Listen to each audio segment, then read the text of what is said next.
Feeling ko may ensayo ko si Bea, parang separation natin. Di ba nawala yung mama niya? Yun Kaya nga. ganun siya ma-cling sa akin. Sabi niya ko, hindi pa raw siya ready graduate. Ako sabi ko, matagal pa naman. Iniisip daw niya yun madalas paggabi. Hindi niya kanina.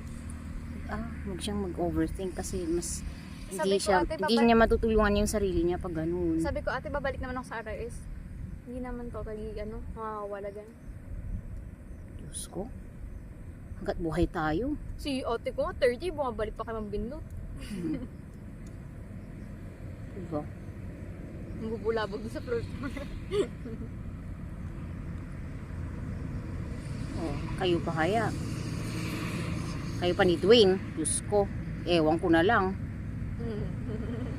Naghiwalay na nga strand namin, di pa kami naghiwalay dalawa. Diba? Kahit yung mga teachers nyo na medyo competitive, diba? Sobra ate. Yung head namin dalawa hindi magkasundo.